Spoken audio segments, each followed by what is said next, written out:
आज की कहानी में भगवान राम की वानर सेना के बारे में क्या आपको पता है? रावण के साथ युद्ध के बाद कहाँ चली गई वानर सेना? रावण के साथ युद्ध के बाद क्यों नहीं लड़ी फिर कोई लड़ाई? आज कहाँ है किष्किंधा की गुफाएं? कैसे राम ने बनाई वानरों की विशाल सेना? सवाल ये भी है कि जब श्री राम ने युद्ध जीत लिया वह इसके बाद अयोध्या आ गए तो वानर सेना का क्या हुआ? इस वानर सेना का नेतृत्व करने वाले उस समय के महान योद्धा सुग्रीव और अंगद का क्या हुआ?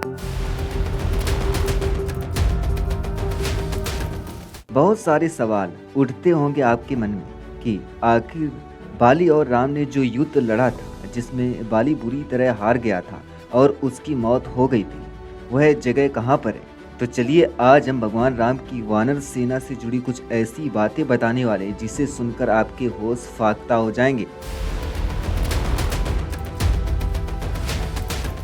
भगवान राम और रावण के बीच लंका में जो जबरदस्त युद्ध हुआ उसमें एक और थी बलशालियों से भरी रावण की सेना जिसे बहुत ताकतवर माना जाता था। दूसरी ओर राम के पास एक ऐसी सेना थी जिसने इससे पहले कभी ही शायद कोई युद्ध लड़ा था।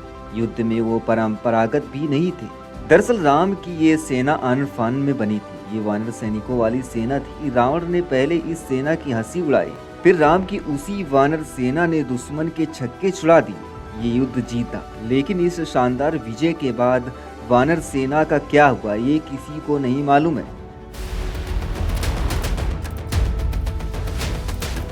भगवान राम जब युद्ध करने के लिए लंका पहुंचे, उन्होंने रावण की मजबूत सेना के खिलाफ युद्ध शुरू किया तो उनकी सेना में केवल वानर थे। इस सेना को राम और लक्ष्मण ने मोटे तौर पर दीक्षित किया था। युद्ध में जीत के बाद ये लंबी चौड़ी सेना कहाँ चली गई उसका कोई जिक्र कहीं भी नहीं मिलता है। वाल्मीकि रामायण के अनुसार श्री राम रावण युद्ध में वानर सेना की महत्वपूर्ण भूमिका थी। सवाल ये है कि जब श्री राम ने युद्ध जीत लिया वह इसके बाद अयोध्या आ गए तो वानर सेना का क्या हुआ? इस वानर सेना का नेतृत्व करने वाले उस समय के महान योद्धा सुग्रीव और अंगद का क्या हुआ?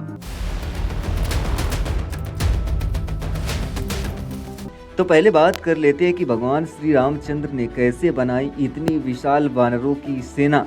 बात उस समय की है जब ये पक्का हो गया कि सीता को रावण ने कैद करके लंका में रखा हुआ है, तो आनंद फान में श्री राम ने हनुमान और सुग्रीव की मदद से वानर सेना का गठन किया। लंका की ओर चल पड़े। तमिलनाडु की एक लंबी तट रेखा जो लगभग 1000 किलोमीटर तक विस्तरित है। कोडीकरई समुद्र तट वेलांकनी के दक्षिण में स्थित है, जो पूर्व में बंगाल की खाड़ी और दक्षिण में पाल के स्ट्रेट से घिरा हुआ है। यहाँ श्री राम की सेना ने पड़ाव डाला। श्री राम ने अपनी सेना को कोडीकरई से इकट्ठा करके सलाह मंत्रणा की। इस वानर सेना ने फिर रामेश्वर की ओर कूच किया, क्योंकि पिछली जगह से समुद्र पार कर पाना मुश्किल था। श्री राम ने रामेश्वरम के आगे समुद्र में वह स्थान ढूंढ निकाला जहाँ से आसानी से श्रीलंका पहुँचा जा सके। इसके बाद विश्वकर्मा के पुत्र नल और नील की मदद से वानरों ने पुल बनाना शुरू किया।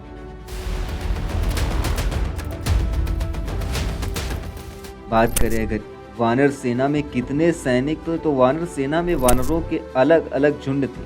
हर झुंड का एक सेनापति था जिसे यूथपति कहा जाता था। यूथ अर्थात झुंड। लंका पर चढ़ाई के लिए सुग्रीव ने ही वानर तथा यक्ष सेना का प्रबंध किया।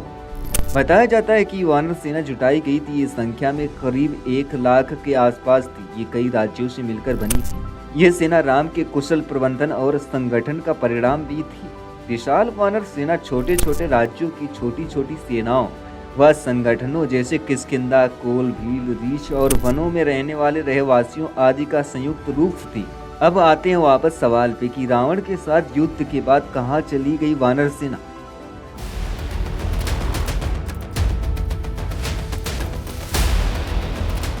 माना जाता है कि लंका विजय के बाद ये विशाल सेना फिर अपने अपने राज्यों के अधीन हो गई, क्योंकि अयोध्या की राजसभा में राम ने राजाभिषेक के बाद लंका और किष्किंधा आदि राज्यों को अयोध्या के अधीन करने के प्रस्ताव को ठुकरा दिया था। ये वानर सेना राम के राज्याभिषेक में अयोध्या भी आई थी, फिर वापस लौट गई थी। बात करें अगर वाल्मीकि रामायण के उत्तरकांड में एक उल्लेख की तो उसमें साफ साफ लिखा है कि जब लंका से सुग्रीव लौटे तो उन्होंने भगवान श्री राम ने किष्किंधा का राजा बनाया। बलि के पुत्र अंगद को युवराज। इन दोनों ने मिलकर वहां कई सालों तक राज किया। श्री राम रावण युद्ध में योगदान देने वाली वानर सेना सुग्रीव के साथ ही वर्षों तक रही, लेकिन इसके बाद उसने शायद ही कोई बड़ी लड़ाई लड़ी।